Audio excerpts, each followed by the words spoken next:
Bonjour à tous, vidéo extrêmement attendue puisqu'aujourd'hui je vous annonce donc fièrement la sortie de mon simulateur donc multi-appartement pour générer des liasses fiscales à partir des simples informations que vous allez rentrer. Alors le premier simulateur, enfin le premier générateur de liasses fiscales a eu un franc succès et je m'en réjouis, donc je vous remercie, je remercie toutes les personnes qui ont participé et qui l'ont acheté. Et j'ai eu beaucoup de demandes aussi pour la partie multi. Aujourd'hui dans cette vidéo, on va regarder ensemble comment fonctionne le simulateur. On va faire une liasse fiscale ensemble pour que je vous montre déjà comment ça fonctionne et puis surtout que vous puissiez voir que ça va bien jusqu'au bout de la démarche. Ensuite, vous pourrez vous-même télécharger le simulateur donc en cliquant sur le lien dans la description et à partir de ça, vous pourrez faire votre comptabilité LMNP en toute autonomie sans aucun frais comptable pendant un nombre d'années illimité. Le simulateur que vous avez aujourd'hui ici, il est composé sur 5 années. Alors pourquoi 5 années? Comme j'expliquais dans la dernière vidéo, c'est pareil pour le mono, c'est qu'en réalité, les lois et les formulaires changent. Donc faire plus, c'est inutile, puisque de toute façon, il faudra un moment le refaire. Donc je vous rassure, si jamais vous achetez le simulateur une fois, nous on enregistre bien sûr les adresses mail qui les ont achetés, et on vous enverra les nouveaux simulateurs au fur et à mesure des mises à jour, ou tout simplement des évolutions fiscales s'il y en a. Dans tous les cas, vous aurez un moment accès aussi, puisque le site est en plein développement, donc vous aurez accès à notre site avec une plateforme interne où vous pourrez télécharger tous les documents en direct sans qu'on ait besoin de vous les renvoyer. Et ça, c'est prévu pour d'ici à peu près un mois et demi, donc c'est assez rapide. En attendant, quoi qu'il arrive, pas de souci, tout ce que vous achetez aujourd'hui vous sera dû à vie, et ce, quoi qu'il arrive. Ok. Bon, alors, je vais vous montrer. Aujourd'hui, je vais vraiment prendre le temps d'expliquer, de faire, voilà, comme si j'expliquais à quelqu'un qui était à côté de moi comment remplir une IAS et comment fonctionne le simulateur. Et vous pourrez vous référer à cette vidéo si vous avez besoin pour l'utiliser si vous l'achetez puis que vous êtes un petit peu perdu à un moment. Il est plus simple. Il est au plus simple possible. C'est-à-dire que j'ai essayé de tout automatiser, tout rendre possible. Donc aujourd'hui, on n'a que quelques cases à remplir, donc c'est déjà vraiment pas mal. Et le peu qui reste à faire, vous allez voir, c'est quelques clics. Quand on ajoute un appartement, c'est vraiment rien. Il y a juste des choses qui ont dépassé, je pense, mon champ de connaissances en termes d'automatisation. C'est déjà une prouesse que ça fonctionne, honnêtement. J'ai passé vraiment des centaines d'heures dessus, donc voilà. Ok. Bon, alors aujourd'hui, donc on se va faire. On va regarder. Alors ici, encore une fois, la tranche marginale d'imposition.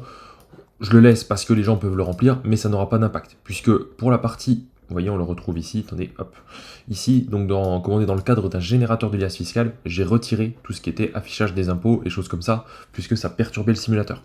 Si vous voulez calculer votre impôt ou avoir une projection sur 20 ans, avec ce simulateur, vous sera également livré donc notre simulateur justement LMNP, où là vous allez pouvoir faire des projections sur 20 ans avec la même architecture, donc vous aurez les mêmes cases à remplir et tout ça. Et vous aurez une idée de combien de temps vous allez tenir sans impôt, combien vous allez avoir d'impôts, quand il vaut mieux changer de régime, micro-BIC réel, etc.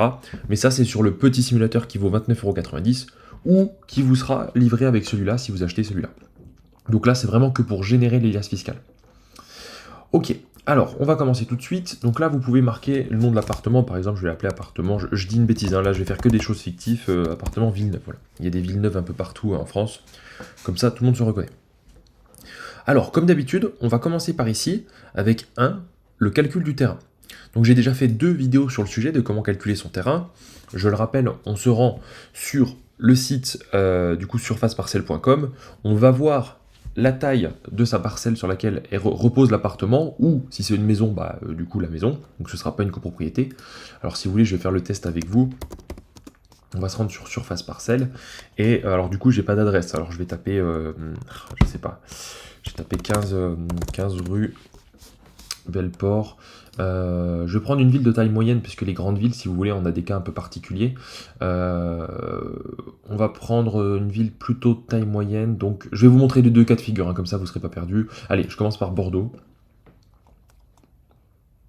Donc là, ça charge. Voilà, donc rue Belleport. Donc adresse inconnue, bon, peu importe. Notre surface, admettons que ce soit celle-ci. Elle fait 108 mètres carrés.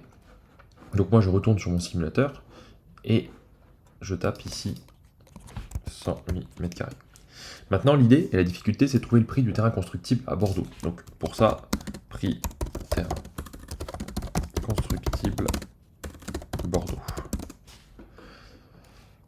Alors nous avons plusieurs sites, dont un qui propose donc, alors ça évidemment, prix. Ok, ouais, c'est bon. Donc à 914 € du mètre carré. Donc ça, c'est ce qu'on a pour la partie des terrains qui sont à vendre. Ok, c'est à peu près la moyenne. J'essaie de voir, moi, sur Se Loger, puisque ça c'est des terrains, des vraies annonces, donc entre guillemets on a le vrai prix marché, c'est pas juste une moyenne sur un site dont on ne sait pas trop où il allait chercher les infos.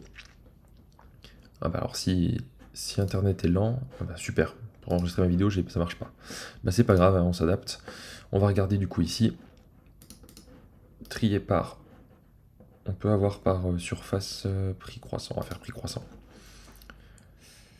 Ok, alors terrain Bordeaux, donc 191 mètres carrés pour 270 000 euros. Alors on va regarder tout de suite les moyennes, hein. Donc 270 000 euros divisé par 191, ça fait 1413 euros du mètre, donc on est plutôt dans la fourchette haute par rapport à ce qu'on voyait tout à l'heure. Ici, on est un peu moins cher, alors ça a l'air d'être Bordeaux, mais c'est vendre à Saint-Aubin-de-Médoc, oui, je me disais bien que c'était un peu rural pour Bordeaux. Donc c'est là tout l'enjeu aussi, hein, pour trouver les bons prix au mètre carré, il faut regarder à bien équivalent. Ce qui veut bien dire que là, on doit prendre nous quasiment au centre-ville. Sauf que, comme dans le centre-ville, il n'y a presque plus rien à construire, puisque bah, tout est déjà construit, hein, on est face à des cas où c'est difficile. Donc, quand on est dans ce cas-là, il y a deux méthodes. Soit, on va dire qu'on prend en fait tout simplement le prix de l'appartement en termes de coût de revient, mais sans son terrain. Donc typiquement, vous voyez, un appartement, ça coûte à peu près en moyenne, allez, 1600, 1700 du mètre carré, on va dire, à la construction, entre le sol, le placo, les murs, tout ça. Et si on enlève la valeur terrain, bah, si le logement fait 50 mètres carrés, donc théoriquement, si je fais 50 fois 1700 euros du mètre, j'ai un appartement qui a une valeur de 85 000, alors qu'un 50 mètres carrés comme ça en plein centre de Bordeaux, c'est peut-être, enfin vous voyez, il va valoir dans les 220. Donc ça voudrait dire qu'on a une valeur terrain qui est de quasiment 70-80%. Alors, ça pourrait être une méthode à appliquer et à retenir, et je ne dis pas qu'il ne faut pas faire celle-ci, mais c'est quand même très désavantageux, et surtout que si on est factuel et qu'on s'en tient à la loi, la dernière jurisprudence en date disait qu'au centre de Paris, le terrain avait une valeur maximale, et une valeur retenue de 50%. Ça, c'est le dernier procès, à ma connaissance, qui a eu lieu pour des gens qui avaient sous-évalué leur terrain.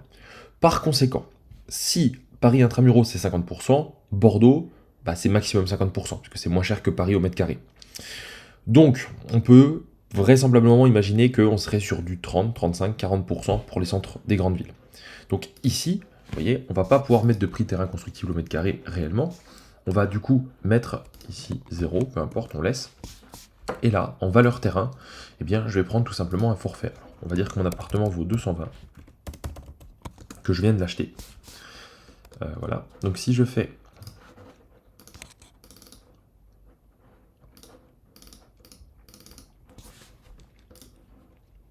220 000 fois... Excusez-moi. 220 000 fois 0,35%, disons, ça fait 77 000. Donc ici, 77 000 en valeur terrain. Ok, ça correspond bien à 25%. Donc là, on est dans le cadre où j'ai pas de valeur.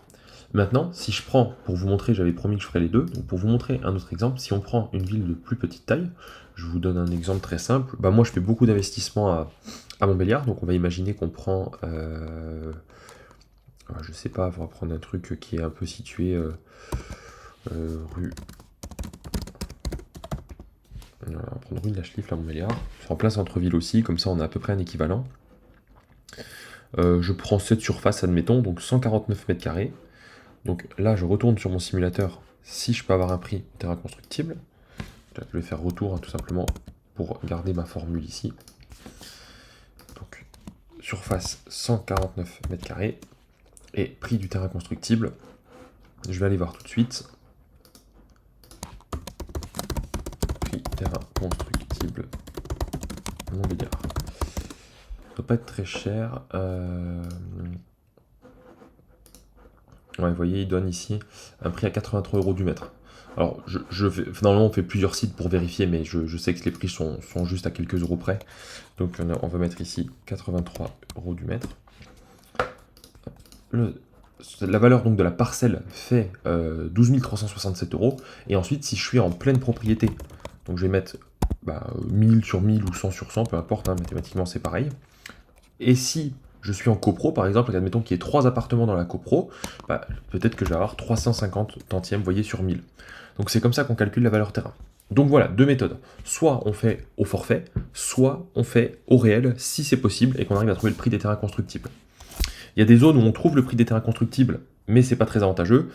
Du coup, moi je vous invite à vous cantonner à maximum 50%, même si vous êtes dans les lieux chers, puisque c'est ce que dit la loi en dernière date. Ok, le 1 c'est bon. Ensuite, on va passer au 2, donc date de début d'activité. Si j'ai acheté mon logement en fait en cours d'année et que je l'ai mis directement en location meublée, ou alors que je l'ai acheté, puis j'ai fait des travaux, puis je l'ai mis en location meublée, on va mettre en date de début d'activité la date d'achat. En gros, pour faire plus simple, si je n'ai pas habité dedans ou que je ne l'ai pas loué en nu, je vais le mettre en date de début d'activité, la date d'achat. Par contre, si le logement avant c'était ma résidence principale, ma résidence secondaire, que je le louais nu, etc., je vais mettre en date de début d'activité la date où on peut considérer que je suis officiellement passé dans le cadre de la location meublée. Alors c'est pas forcément dire le jour où le locataire est rentré, ça peut être le jour où je suis parti dans l'optique de, typiquement par exemple, je dis une bêtise, mon locataire est parti le 1er juin, avant il était loué en nu, je le mets en meublé, j'ai 2 mois de travaux pour le remettre au goût du jour avant de le mettre en meublé, je vais quand même mettre le 1er juin. Si pendant un mois je ne le loue pas, parce que je suis en vacances et que je commence mes travaux qu'au 1er juillet, je vais mettre au 1er juillet. Vous voyez, il faut adapter la réalité pour être honnête, et ne pas gratter des mois où il n'était pas en meublé, mais quand même, on va dire que la démarche commence à partir du moment où vous faites les choses. Typiquement, par exemple, quand on crée une entreprise, on va avoir des dépenses avant même que la société soit créée, on pourra quand même passer ces dépenses dedans, puisqu'on était déjà dans l'optique de, vous voyez. C'est ça la subtilité. Bon, moi dans mon exemple fictif là, on va imaginer que je mets, je sais pas, que je l'ai acheté le 1er juin, voilà, hop, 01/06/2023, même si c'est pas encore passé. Donc, là, je vais jusqu'au 1er janvier 2024 pour avoir mon année complète, et ça me calcule un nombre de jours. Donc ça va nous servir en termes de prorata temporis, puisqu'en fait, quand on achète un logement en cours d'année, ou qu'on le met en location en cours d'année, on ne peut pas profiter des amortissements d'une année complète, ce sera forcément, on le voit ici, vous voyez déjà, enfin du coup, nous on ne le voit pas parce que j'ai mis que sur une année, mais en gros, ici, on n'aura que 214 jours d'amortissement au lieu d'avoir 365. Donc le simulateur prend bien ça en compte.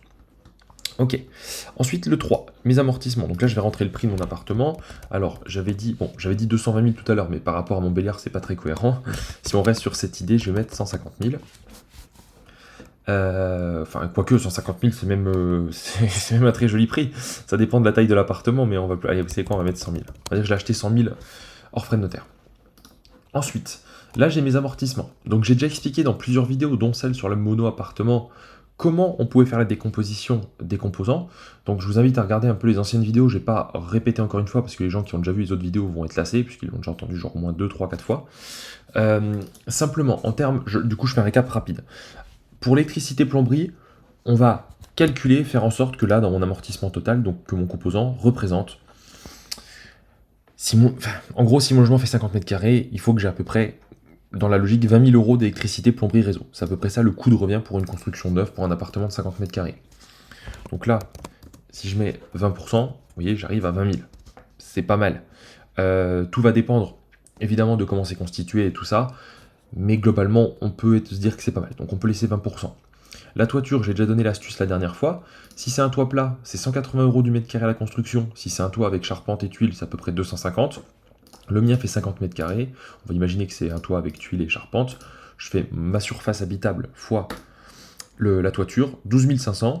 Et comme un pan de toiture couvre plusieurs logements qui sont empilés, je divise par le nombre d'étages de l'immeuble.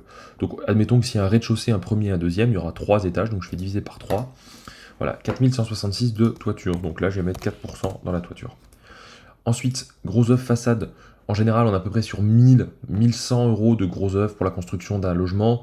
Mais ça, c'est plus des prix pour des maisons individuelles. Quand on construit des immeubles, le promoteur qui va le construire va avoir des économies d'échelle parce que il va déjà construire en gros. Comme je disais, finalement, votre plafond, c'est le sol du voisin et vice-versa. Donc, par ce jeu d'économie d'échelle, nous, on pourrait vraisemblablement imaginer que si mon logement fait 50 mètres carrés, j'aurai à peu près, vous voyez, 35-40 000 euros en coût de revient sur la partie gros œuvre façade. On va mettre, admettons, 40%. Enfin, même 40%, c'est beaucoup par rapport à la surface. On va mettre 35%. Et du coup, l'aménagement intérieur, ça c'est pareil, ça englobe tout. Donc cuisine, salle de bain, sol, placo, radiateur électrique, fenêtre. Alors il y en a certains qui les distinguent, hein, l'étanchéité ou pas. Bon, on peut faire une liste comme on veut, on n'est pas obligé de tenir uniquement ces 4 composants. On pourrait détailler vraiment élément par élément. Bon, moi je regroupe tout d'un coup. Donc pour aller à 100%, là il va me rester du coup à peu près 36%, 36, du coup 66, enfin 67 du coup, 67. Voilà, donc là j'arrive bien à 100%, donc là j'ai ma répartition qui est bonne et qui est faite. Ensuite, c'est les durées qui vont être importantes. Donc pour ça, ce que je vais faire, c'est que je vais me dire combien de temps il reste à vivre aux composants pour qu'ils soient vétustes, obsolètes ou qu'ils ne fonctionnent plus. L'électricité, l'installation pour une électricité ou de la plomberie, enfin électricité ou une installation électrique neuve complète, c'est à peu près 30 ans de durée de vie. Là, on intègre aussi le facteur plomberie, qui est un petit peu plus long en termes de durée de vie. Donc globalement, on va être sur du 30-35 ans pour du neuf. Mon appartement, moi, on va imaginer qu'il n'est pas du tout neuf, hein, que je l'ai acheté dans l'idée de faire des travaux, parce que d'ailleurs c'est ce que je fais, hein, enfin pour les clients, on achète des appartements anciens, on les fait refaire, on les loue, et c'est comme ça qu'on a des très bons rendements. Donc on va garder le même exemple. Donc on va dire que l'installation électrique qu'on a repris, elle est plus du tout aux normes, elle est un peu pourrie, un peu ancienne, il faut quasiment tout reprendre. Alors elle est fonctionnelle, il y a du jus, enfin là il n'y a pas d'abonnement, mais s'il y avait d'abonnement, il y a du jus, la plomberie, il n'y a pas de fuite, il n'y a pas tout ça, mais on est sur quelque chose de très très vétuste, très ancien, qui n'est plus du tout aux normes. Donc en durée de vie, je vais mettre, vous voyez, entre 5 et 8 ans, quoi, en gros, parce que je ne vais pas pouvoir tenir longtemps avec cette installation existante. Donc là je vais mettre 5 ans. Si mon installation était en très très bon état, j'aurais mis 25, 30, voire même 35 ans. Encore une fois, il n'y a pas de règle. La toiture, alors, allez, on va jouer le jeu, on va faire l'exemple jusqu'au bout. Là, on a dit que j'étais à combien, moi? On va imaginer.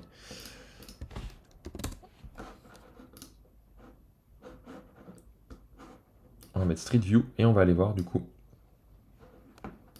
Ah, je suis pris. Oui, ok, j'ai pris une des pires rues possibles. Attendez, on va se mettre là. Bon, peu importe, on va imaginer que c'est, admettons, voilà, ce genre d'appart. Allez, on va dire que c'est ici. Donc là, ma façade est plutôt en bon état. On voit que c'est de l'ancien, mais que ça a été repeint, refait. Il y a peut-être même eu une isolation par l'extérieur, c'est possible. Donc ça, c'est plutôt en bon état. Et si je mets un Street View, on va essayer d'aller voir l'état de la toiture. Alors, la qualité est vraiment pas bonne. Donc soit vous le savez, soit vous regardez les procès d'assemblée générale, soit vous essayez de savoir. Si vous n'avez pas moyen plus précis de savoir pour votre toiture, bon, il faut estimer par rapport à ce que vous savez ou ce que vous pouvez voir. Donc moi je vais imaginer que comme la façade a été refaite, la toiture doit plutôt être en bon état. Je peux me renseigner auprès de mon syndic, savoir quand ça a été fait. S'ils me disent que ça a été refait, je sais pas moi, en 2005, 2006, voilà, dans ces eaux-là, je vais mettre qu'il y a à peu près 15 ans de durée de vie. Pour une toiture neuve sur de la tuile classique, on est sur 30, pareil, 30-35 ans de durée de vie. Selon l'entretien, selon tout ça. Bon, si ça a été refait il y a à peu près 15 ans, je vais mettre 15 ans restants. En aménagement intérieur, mon logement, on va dire qu'il est vraiment vieillot à l'intérieur, hein, truc que moi je l'aurais jamais comme ça. Il y a tout à refaire. Le sol, les peintures, la cuisine, la salle de bain, le carrelage, enfin tout ce que vous voulez à refaire pour faire quelque chose de moderne. Donc là, pareil, je vais le mettre sur une durée courte. C'est louable, c'est pas hyper vétuste, mais c'est vraiment pas beau. Donc on va mettre une durée plutôt courte. Et gros œuf façade, pour le coup, par contre, ça est plutôt en bon état, ça a été repris, ça se voit. En général, pour du neuf, on va être sur du 75 ans. Donc là, moi, je vais imaginer qu'on reste à peu près, vu que ça a été refait, mais que c'est quand même de l'ancien, il va y avoir à peu près 55 ans.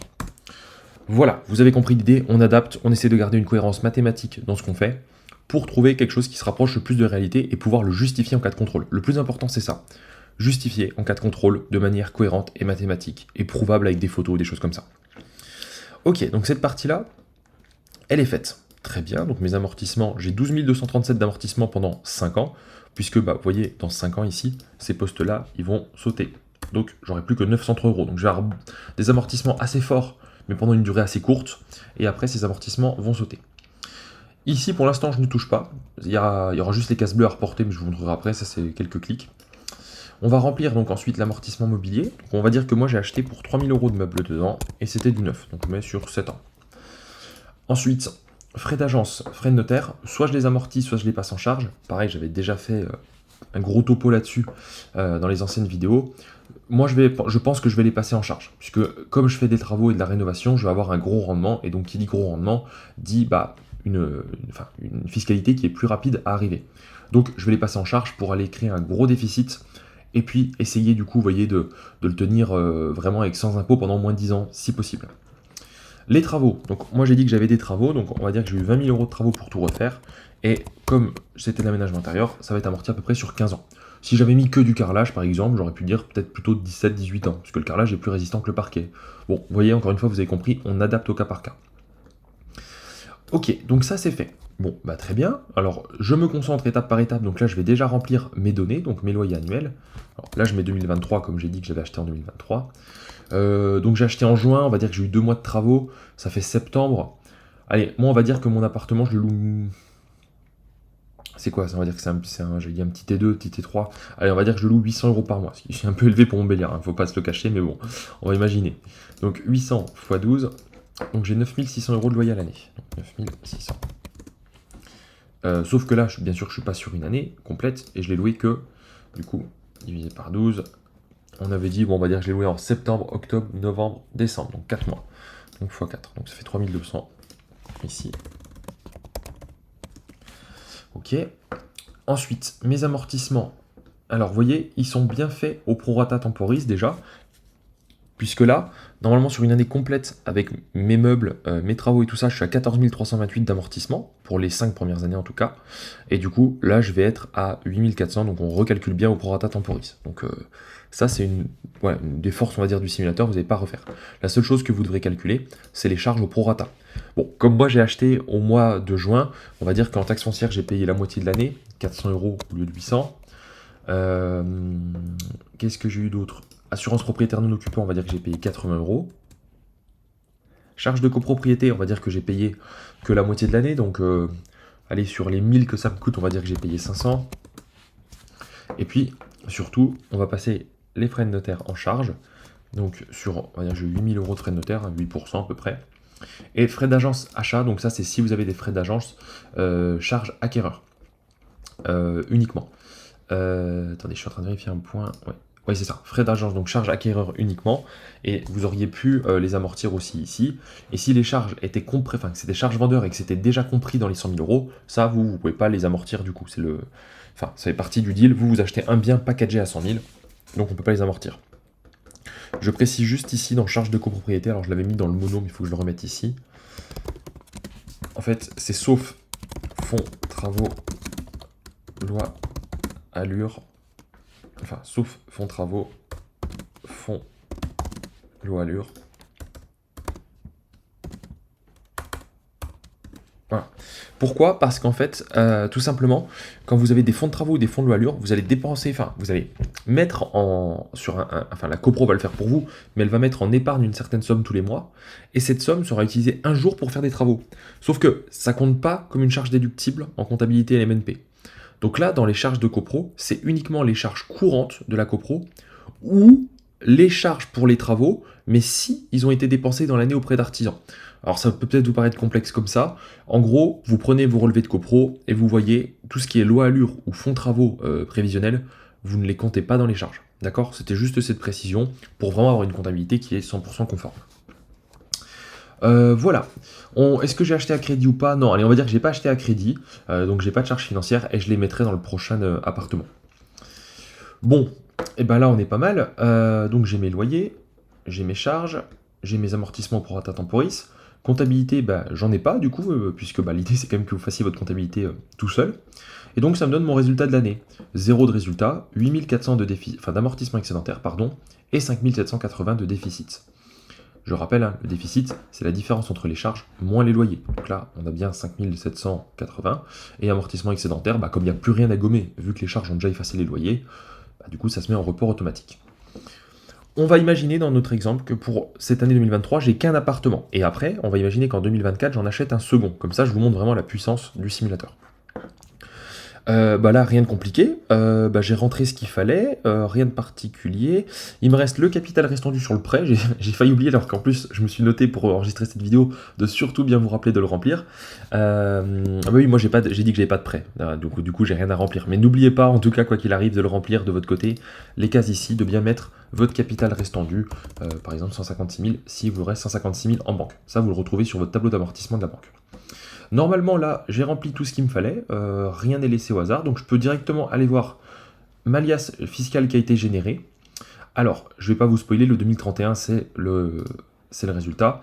Donc, bon, on va quand même la regarder en premier, finalement, j'ai cliqué dessus. Vous voyez, donc, en fait, ici, ça vous dit tout simplement Hop, ça je vais l'effacer. Je vais marquer remplir les informations. Donc en fait, ici, vous allez avoir à remplir, alors ça dépend de quel logiciel vous utilisez, on fera le point après là-dessus. Exercice ouvert le, et clos le, donc ça sera rentré, soit c'est à vous de le faire, soit c'est rentré automatiquement. Ici, vous avez donc le régime simplifié d'imposition, donc vous cochez, puisque vous utilisez bien celui-là. Et là, il vous demande donc la dénomination d'entreprise, l'adresse, le SIREN, et voilà. Et donc les cases qui sont fiscalement importantes à remplir, c'est la case numéro 7, donc avec bénéfice ou déficit ici, donc 5780, qui est déjà calculé, tout simplement, et la partie ici, où on remet le déficit en bas. Donc 2031, vous avez à remplir le dessus avec vos infos perso, et après le reste, il y a juste à recopier. Bon, là c'est facile, il n'y en a que 2. Ensuite, on va aller voir le 2033C. Alors ici, vous allez me dire, je comprends pas, c'est à 0. C'est normal, dans le mono, c'était rempli automatiquement, mais dans le multi, je n'ai pas pu le faire, parce que sinon ça va fausser un moment les calculs quand on rajoute des appartements. Donc c'est simple, on a quelques cases bleues ici. Alors je vais vous montrer comment faire. En fait, pour vous expliquer, valeur brute des immobilisations au début de l'exercice, c'est simplement combien vous avez en fait de valeur d'euros, d'outils de travail, si on peut appeler ça comme ça pour simplifier, au début de l'exercice. Au début de l'exercice, vous n'en avez pas. C'est dans l'année que vous avez augmenté, du coup, en apportant le bien comme dans l'actif. Donc, on va aller voir, en fait, combien on a augmenté la valeur des immobilisations, et du coup, combien on en a à la fin de l'exercice ici. Pour ça, on retourne sur notre appartement, et on a les fameuses cases bleues ici, vous voyez. Donc, là, manuellement, je vais taper 4328 pour le terrain. Hop, ici, 4328. Ensuite, 39, 20, donc 39 000, 20 000. Et ensuite, je ne sais plus ce que j'avais dit. On a dit 36 670. 36 670. Et ici, on avait 20 000, je crois. 15 000 de travaux, et puis quoi, c'était 5 000 de meubles. 23 000, pardon, c'était ça. 20 000 de travaux et 3 000 de meubles. Donc 23 000. Voilà. Donc là, je les ai remplis à la main. Et si, je dis bien si, vous aviez eu un deuxième appartement, mais sur la même année, vous allez sur appartement 2, vous refaites tout ce qu'on a fait aujourd'hui avec l'appartement, vous remettez la même date et tout ça. Et du coup, ici, vous auriez eu aussi, pour ce deuxième appartement, les cases bleues qui auraient été remplies. Donc, il aurait fallu les ajouter en plus là-dedans. Donc, si j'avais eu, par exemple, 2 appartements identiques, admettons, j'aurais eu 2 fois une valeur terrain, 2 fois une construction, j'aurais fait 39 000 plus. Vous voyez, par exemple, on peut le faire comme ça, sous forme de formule, égale 39 000 plus le chiffre que j'aurais ailleurs, donc admettons 43 000, machin, et ça me donne ça. Voilà. Donc, vous remplissez en fait dans les cases bleues ici, ce que vous avez par année du coup d'ajout. Donc là, comme c'est la première année, moi j'ai qu'un appartement, je mets que celle-là. Donc le 2033C, il est rempli. Alors pas compliqué, du coup. Vous verrez, on prendra une liasse après ensemble. Il y aura juste les numéros ici à reproduire et à reporter, et on est tranquille. On passe ensuite du coup au 2033B. Donc ça, c'est notre compte d'exploitation. Alors ici, vous voyez, automatiquement se reporte la production vendue en termes de services, tout simplement les loyers. C'est formulé bizarrement parce qu'en fait, on utilise les mêmes liasses fiscales pour faire la comptabilité LMNP que pour les entreprises individuelles. Donc il y a des choses qui sont incohérentes en termes d'appellation.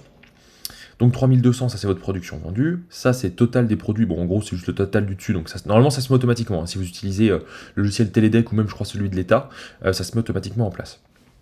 Ensuite, ici, on a les autres charges externes. Donc ça englobe les charges que j'ai payées et les frais de notaire.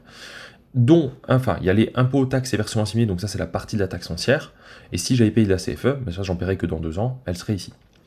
Dotations, amortissements, c'est ce que vous... En fait, c'est le montant des amortissements annuels. Là, ça nous donne donc le total des charges, donc loyer moins les charges, on arrive bien à moins 14 000 de résultats d'exploitation. Je n'ai pas de charges financières parce que j'ai pas de crédit, donc on arrive bien à 14 180 de déficit comptable, enfin, c'est comme ça qu'on va l'appeler. Et donc, ce qu'on va retrouver ici, qui va être intéressant, c'est que on va prendre par exemple donc amortissement excédentaire 8400, donc ça on va reporter les amortissements excédentaires. Et ce que je suis en train de vous annoncer en fait ici, tous ces chiffres, vous les avez individuellement par appartement, donc là en bas, 8400, et vous les avez à titre global, donc dans résultat ici. Donc si j'avais par exemple, vous voyez ici c'est en blanc, donc on ne remplit pas parce que c'est des cases blanches, il n'y a que les cases oranges et les bleus éventuellement qu'on peut remplir. Et donc si j'avais eu un deuxième appartement, du coup tout se serait rempli dans résultat total. Donc en fait ici c'est bien mon onglet, mon total de mes appartements. Bon, comme j'en ai qu'un, c'est pas très compliqué. Donc mon 2033B, on voit là, donc dans la case 330, qui est en fait, si vous voulez, la case 330, alors je vais vous montrer, on a un compte de résultat ici, c'est ce qu'on appelle le divers à réintégrer. Donc là, on va prendre en fait le déficit plus les amortissements excédentaires qui vont être indiqués dedans. Mais comme on a vu que là, on avait 8400 amortissements excédentaires qui sont enlevés, bah, notre résultat tombe à du coup 5780. Je vous accorde que la logique des liasses fiscales LMNP est vraiment pas hyper intuitive, mais globalement, on s'y retrouve quand on met un peu le nez dedans. Si je fais 14 180 moins 8400, j'arrive bien à mes 5780 qui du coup, vous voyez, sont égales à ce que je déclare en déficit. Donc là, on a, voilà, c'est cohérent, ça fonctionne, mais bon. Compte de résultat ici, bah, ça, il faudra juste le reproduire dans l'alias, hein, donc vous aurez juste à recopier le titre, le montant et le mettre.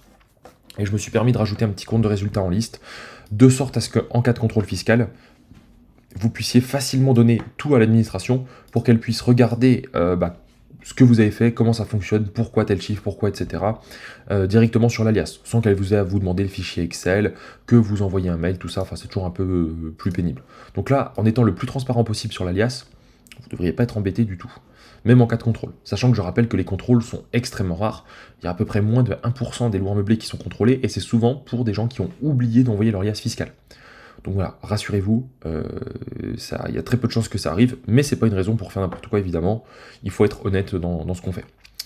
Petite précision, simplement, j'avais oublié de vous dire, pour la partie l'entreprise dispose-t-elle d'une comptabilité informatisée ici, il faut mettre non. Même si vous avez un tableau Excel, c'est pas un outil informatique. Parce que sinon, on peut vous demander le fichier des écritures comptables, le FEC, et quand vous utilisez Excel, vous n'avez pas à fournir de fichier d'écriture comptable, puisque c'est pas un logiciel comptable. Donc vous mettez bien non. Voilà, c'était juste ça que j'ai oublié de vous dire. Donc ça, ok, on est bon. Le 2033A, hop, je vous la remets en forme, voilà. Elle se met automatiquement, donc on a bien nos amortissements bruts, ce qu'on a amorti sur l'année, donc ce qui reste à amortir pour les années suivantes, et puis toutes les cases qui se remplissent bien, avec donc le résultat d'exercice, le capital social ou individuel qui est automatiquement calculé. Donc voilà, vous êtes tranquille, vous avez juste à recopier les cases, et encore une fois, il n'y a rien à faire.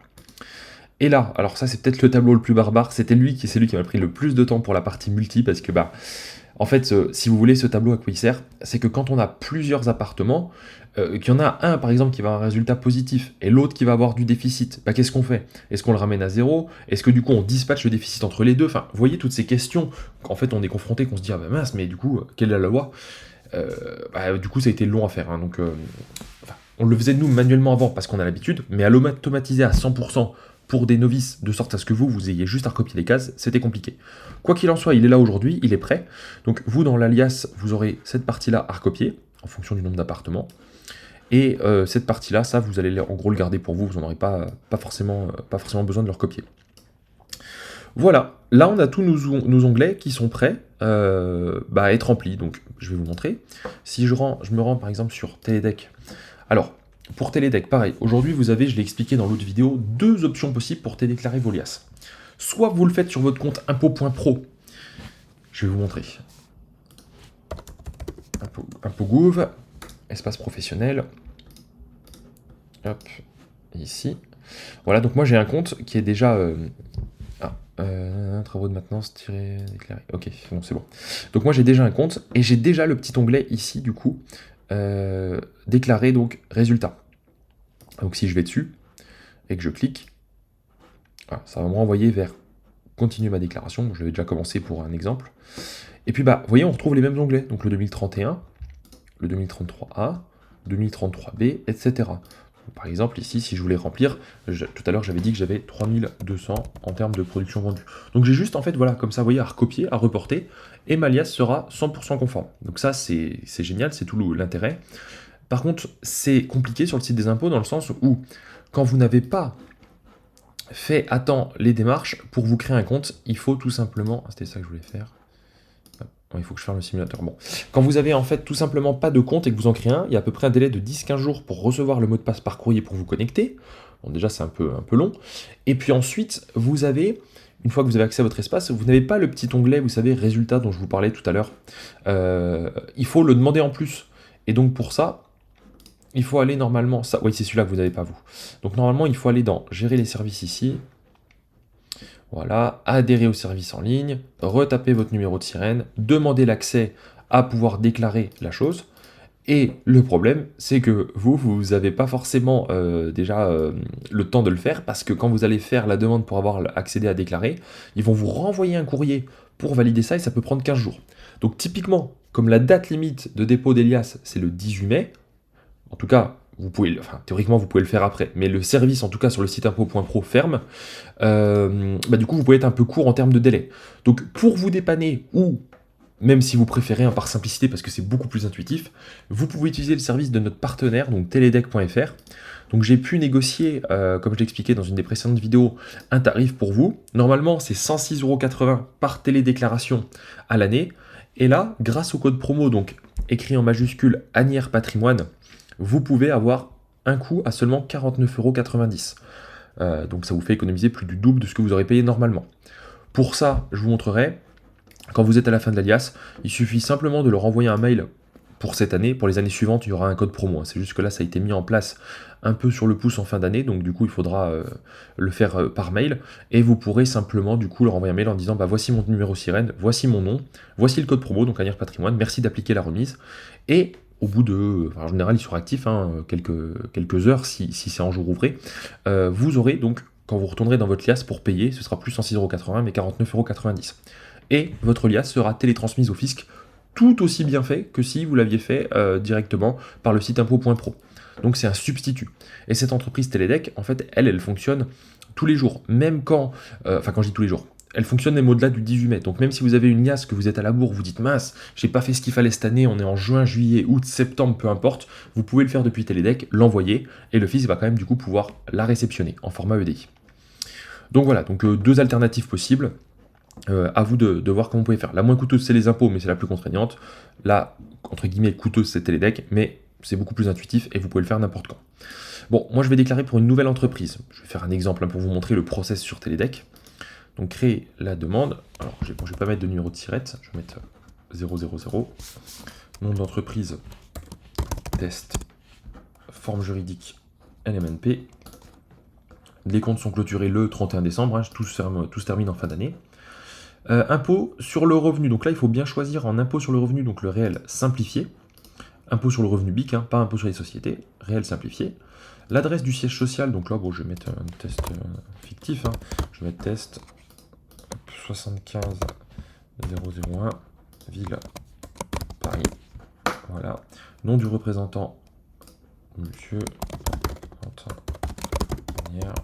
Voilà. Agissant en qualité de loueur meublé non professionnel, adresse mail, je mets mon mail, je sauvegarde. Cessation d'activité ou décès. Bon, pas applicable, je ne suis pas décédé.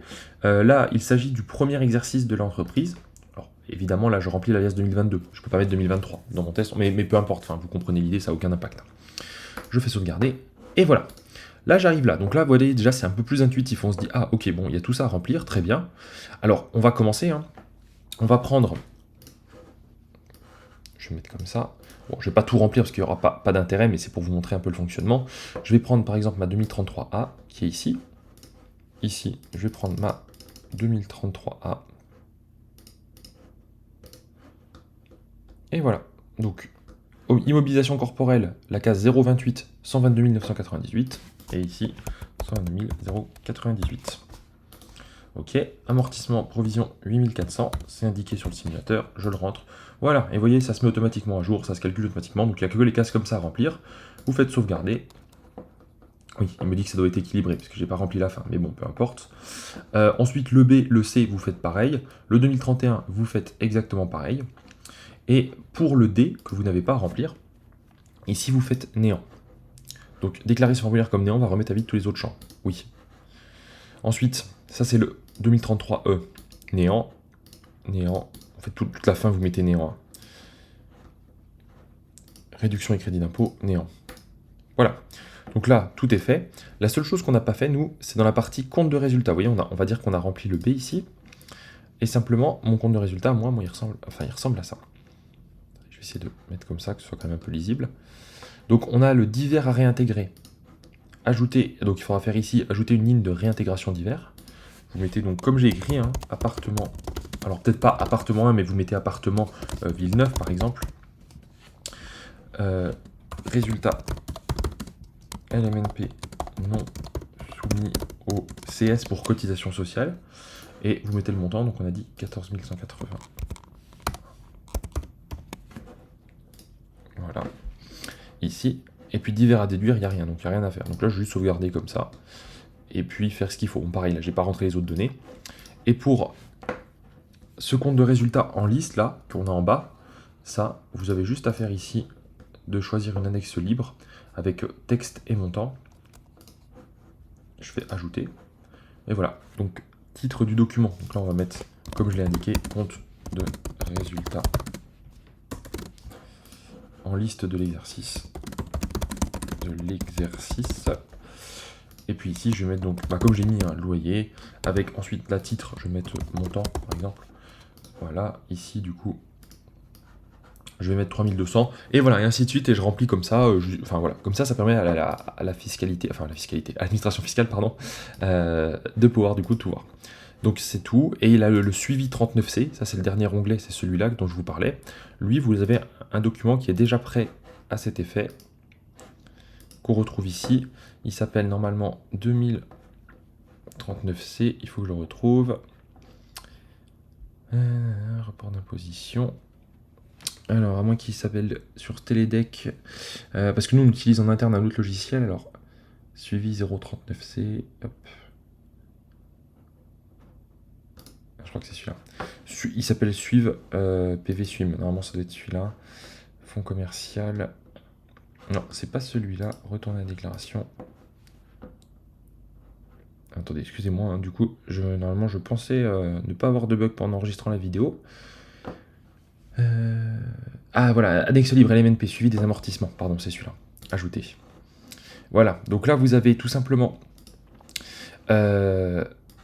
ici, donc amortissement non déduit reportable au titre des exercices antérieurs. Voilà, donc vous le retrouvez ici sur la gauche. Donc là, je vais mettre tout simplement 0, puisque c'est indiqué 0 sur mon simulateur. Imputation à la clôture de l'exercice. Donc ici, on le retrouve là, vous voyez, imputation sur la quote-part au niveau de l'exercice, 0. Voilà. Amortissement non déduit au titre de l'exercice, 8400, c'est indiqué ici. Donc je reporte 8400. Et amortissement restant à reporter, je regarde ma fin. Amortissement restant à déduire sur les exercices ultérieurs, 8400. Donc là, je mets 8400. Voilà, sauvegarder. Et ici, du coup, on retrouve tout. Donc là, si je fais ensuite imprimer ou voir la déclaration, voilà, on a l'alias fiscal qui est généré avec, bon, il n'y a pas grand-chose de rempli, mais vous voyez, ça va se remplir automatiquement. Et puis, c'est à peu près tout, et vos annexes se trouvent ici. Voilà, donc vous avez ici, plus ce que j'aurais dû remplir, loyer, tout ça, qui est là. Donc voilà, là vous avez fait votre première liasse fiscale. Bon déjà vous voyez, ça a été relativement vite, hein, c'est pas très compliqué. Première chose. Maintenant ce que je voulais vous montrer, c'était quand on ajoute un deuxième appartement. Alors, ce qu'on va faire, c'est qu'on va aller directement ici. Donc en année 2, mon appartement, le 1, je ne l'ai pas vendu, hein, donc on va dire qu'il continue à tourner. Donc on va dire que l'année prochaine, j'ai 9600 € de loyer ici. Taxe foncière, on va dire que du coup j'ai 800. Frais de notaire, j'en ai plus. Assurance P&O, toujours 80. Et charges de copropriété, sauf loyer, on va dire que j'ai 1000 en charge courante. J'ai toujours pas de charge financière. Voilà, là j'ai mes amortissements complets. Donc sur l'année, j'ai bien du coup 6608 € d'amortissement excédentaire et pas de déficit. Pourquoi? Parce que 9600 moins mes charges, il me reste 7720. Donc j'ai pas de déficit. Et par contre, les 14 000 vont bien venir gommer les 7720, ce qui va me faire du coup un excédent d'amortissement de 6608. Donc là, vous voyez, c'est cohérent. On va ajouter maintenant le deuxième logement, puisque là on est sur 2024. On va dire que j'ai pas traîné. Allez, 1er janvier de l'année, j'ai acheté un appartement. Donc 2024. Ici, donc ça va jusqu'en 2025 au niveau de l'exercice. Voilà, ça c'est ma première année. Alors, je vais faire très vite. Hein. Surface parcelle, on va dire que elle fait 100 m², avec un prix terrain à 100 m². Et on va dire que c'est une toute petite copro de 2 appartements. J'ai 500 millièmes. Voilà, hop. Ça, j'ai 5000 € de valeur terrain. Prix de l'appartement, on va dire que je l'ai payé 75 000. Par des composants dans le prix, je m'embête pas, hein. Je fais une répartition rapide puisque vous avez compris avec l'idée du premier. Là, c'est simplement pour vous montrer un peu le simulateur quand on ajoute un appartement. Super, 200 000%. Ah, c'est pas possible, désolé. Hein. 20%. Mais qu'est-ce qui... Voilà, 86. Et du coup, il faut que j'aille maintenant jusqu'à 100. Enfin, je suis même pas obligé, comme c'est un exemple, mais bon, on va quand même le faire comme il faut. Allez, voilà, je vais jusqu'à 35, on est à 101%, c'est pas grave. Et durée, on va dire 20 ans, on va dire 10 ans, et puis 50, voilà. Quelque chose de très aléatoire. Bon, du coup, ça ne fait pas beaucoup d'amortissement, du coup. Mais c'est pas grave. Du coup, j'ai 3863 euros d'amortissement. Ici, je vais remplir mon mobilier, donc pareil, on va dire que j'ai acheté 3000 euros de meubles. Cette fois-ci, c'était de l'occasion, mais vraiment un truc un peu pourri, donc je vais mettre 4 ans. Et on va dire qu'en travaux, sur l'année, j'ai pas eu beaucoup sur celui-là, j'ai eu 8000 de travaux seulement. Voilà. Et je l'ai amorti sur 20 ans parce que c'était surtout du carrelage et ça a une durée de vie plus longue. Voilà. Ok, donc ça, on est bon. Je remplis ensuite mes loyers. Donc là, je les remplis bien sur 2024, puisqu'on est sur cette année. Même si je remplissais un 5e appartement ici, il faudrait bien que je remplisse à chaque fois sur les bonnes années. Donc attention à ça. Donc ici, on va dire que j'ai eu quoi? Allez, pas beaucoup, on va dire que j'ai eu 6000 euros de loyer sur l'année. Le temps des travaux, tout ça. Taxe foncière, 300. Ensuite, frais de notaire. Attendez, j'ai mis un petit apostrophe, je crois. Voilà. 300. Frais de notaire. On va dire que j'ai eu 5000. Je les amortis aussi. Enfin, je les passe en charge, pardon, du coup, volontairement. Assurance Péno 60. Puis CoPro 300. Voilà. Bon, peu importe, c'était une idée. Allez, on va dire que j'ai acheté à crédit, histoire de. Donc là, je mets mes intérêts d'emprunt sur l'année. Donc on va dire que je sais pas, il faudrait que je prenne mon taux, mon tableau d'amortissement, mais j'ai peut-être payé, on va dire, allez, 1800 euros d'intérêt d'emprunt sur cette première année. Assurance du crédit, on va dire que j'ai payé 200 euros. Frais de dossier, donc ça, sur l'année uniquement où vous avez le prêt, vous pouvez passer les frais de dossier, mettons 500 euros. Frais de courtage, si j'ai pris un courtier, on va dire 1500. Frais de caution, ça c'est les garanties, on va dire que j'ai eu 1000. Voilà. Allez hop, c'est vraiment pour l'exemple. Ok, donc là on est bon. Et attention, concentrez-vous bien, parce que là, c'est là où c'est le plus technique et c'est là où j'ai pas pu automatiser. Quand vous ajoutez un appartement sur une deuxième année, voici comment il faut procéder. Alors, ici, on a une petite ligne jaune qui s'est rajoutée qu'on n'avait pas sur le premier appartement, qui vous dit copier-coller sur l'année pour décaler jusqu'à l'année de début d'activité. Donc je vais simplement prendre tous mes chiffres là. Qu'est-ce que j'ai fait? Voilà, je vais prendre tous mes chiffres ici. Jusqu'à 25 ans, c'est la durée du simulateur. Je fais donc clic droit, copier. Je le pose là sur la deuxième année, clic droit, coller. Voilà, donc là tous mes chiffres se sont décalés. Le 1 qui est ici, je le supprime. On voit bien que là c'est du coup première année sur 2024, donc ça c'est bon. Et ici, d'ailleurs que je vais mettre en jaune, couper, coller les 4 cases sur l'année de début d'activité. Donc en fait, si vous voulez, là, je vais prendre les 4 là, je fais clic droit, couper. Hop, je me mets là, parce que c'est le début enfin c'est l'année d'activité. Coller. Voilà, tout simplement. Donc là on est bon. Je vérifie bien. Ouais, donc ça c'est bon, ça a été fait. Normalement, on n'a plus grand chose à faire. Ici, je vérifie juste un point pour être sûr et vous prouver aussi en même temps que tout fonctionne bien. Parce que le simulateur, comme je l'ai fini il n'y a pas très longtemps, j'ai fait quelques tests avant la vidéo, mais bon, sait-on jamais, je préfère quand même faire quelques vérifs. On va imaginer, vous voyez que l'aménagement, admettons, je l'amortis sur 5 ans. Si je fais ça, normalement, ici, on le voit bien sur 5 ans. Dans aménagement intérieur, on a général. Ici, donc 1, 2, 3, 4, 5 ans. Donc là, c'est bon. Ok. Donc c'est bien ma première année qui débute ici. J'ai bien mes 5 ans. Et ensuite, il retombe à 0. Donc là, on est ok. Normalement, il n'y a pas de souci particulier. Si c'était ça la dernière étape, il faut aller dans Résultats. Et vous voyez, du coup, ici, sur l'année qu'on vient de décaler, ça s'est mis en ref.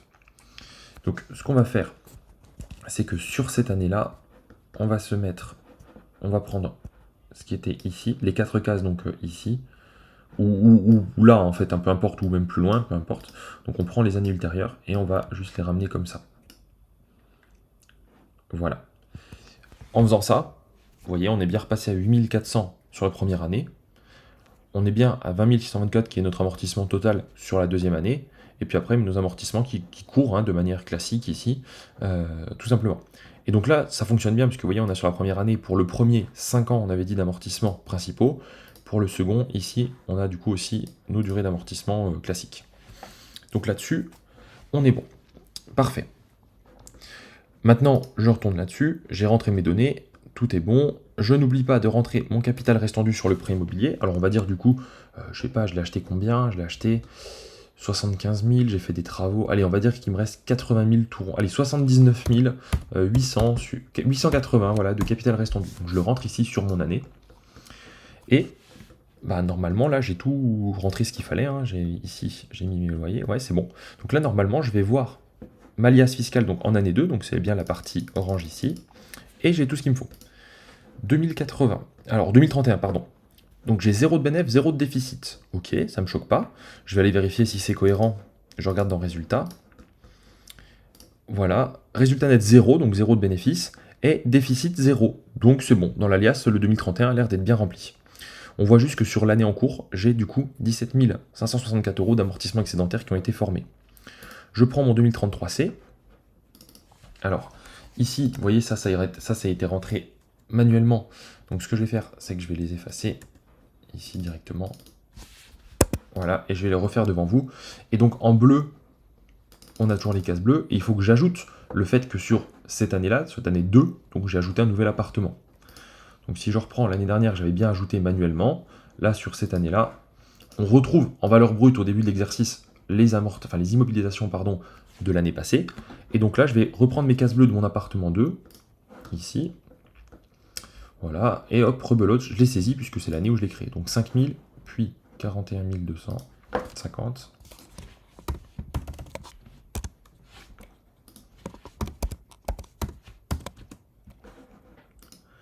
Ensuite, 15 000 et 15 000.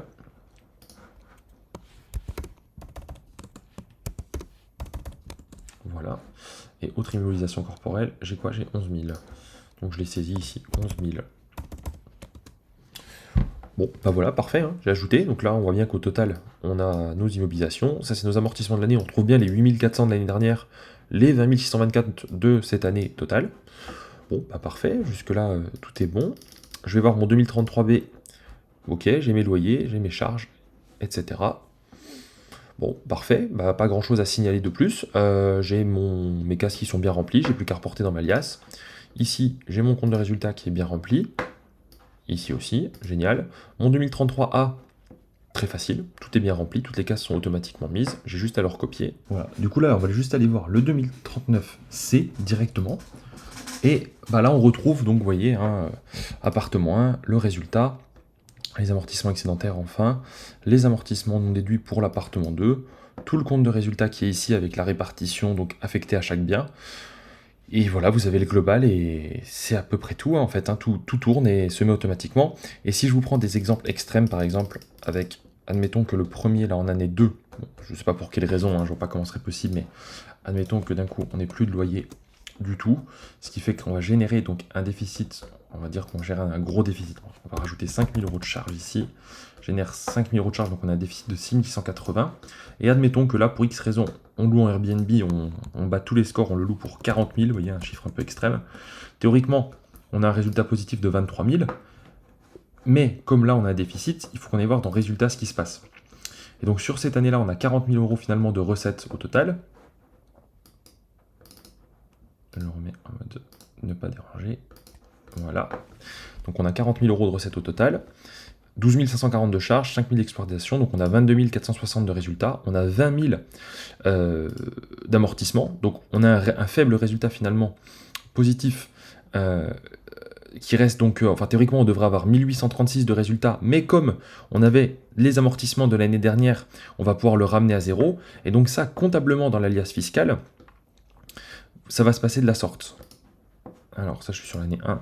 Ici, donc là ça va le ramener à 0, donc on a bien notre liasse qui est toujours à 0, et on va avoir notre 2033C ne bouge pas parce que c'est toujours la même chose, notre compte de résultat ici par contre il bouge, on voit bien, vous voyez que du coup le 2350 là c'est notre partie, notre case bénéfice, et la partie 330 c'est la case donc déficit, donc on a bien un résultat de 1836, sauf que le résultat est de 0, puisque quand en fait on va voir dans la partie ici compte de résultat, on voit que on a donc notre compte de résultat simplifié avec donc résultat d'exercice avant imputation. Et dans le 2039C, c'est là qu'on va s'en rendre compte. On va voir qu'en fait ici, vous voyez, on avait du coup, voilà, sur les 8400 qui restent l'année dernière, 1836 qui ont été imputés dessus, et donc il ne nous reste plus que 6565 de ce premier appartement, des amortissements excédentaires qui sont affectés à cet appartement. Et pourquoi est-ce que c'est si important de tout segmenter appartement par appartement? Eh bien parce qu'en fait, si vous vendez à un moment l'un des appartements, ces amortissements excédentaires partent avec lui. Donc du coup, potentiellement, si vous aviez, je donne un exemple extrême, mais 100 000 € d'amortissement excédentaire sur un bien, et que le reste faisait du positif chaque année, et que vous, du coup, grâce à lui, vous arrivez quand même à ramener à zéro, le jour où vous le vendez, lui part, donc les autres passent tous restent en positif, mais vous allez être taxé dessus, vous voyez. Donc c'est pour ça que c'est important de segmenter bien par bien. Donc voilà, c'était un peu ça que je voulais vous montrer sur le simulateur, c'est ça qui était le plus loin à développer. Et puis après, ainsi de suite, vous remplissez l'année 3 avec le même principe, le même fonctionnement.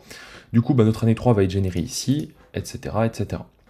Voilà, donc là vous avez vu tout le potentiel, tout ce que ça peut faire, donc clairement aujourd'hui vous pouvez clairement vous passer de comptabilité, vous avez juste à télécharger le simulateur, remplir les données, et vous êtes tranquille pour votre partie comptable, et encore une fois le simulateur vous sera accessible à vie et mis à jour régulièrement. Merci à tous d'avoir suivi la vidéo. Pour l'acheter, vous pouvez cliquer sur le lien dans la description, et ça permet aussi du coup de soutenir la chaîne et le développement des logiciels comme on le fait actuellement, donc merci à tous ceux qui le feront, et n'oubliez pas aussi de vous abonner à la chaîne YouTube pour donner un peu de visibilité donc à cette vidéo. Merci à tous et passez une bonne journée. Ah oui, j'ai coupé la vidéo un peu vite, mais en réalité, simplement pour déclarer après vos revenus, donc au niveau des locations meublées, ce sera dans votre impôt directement.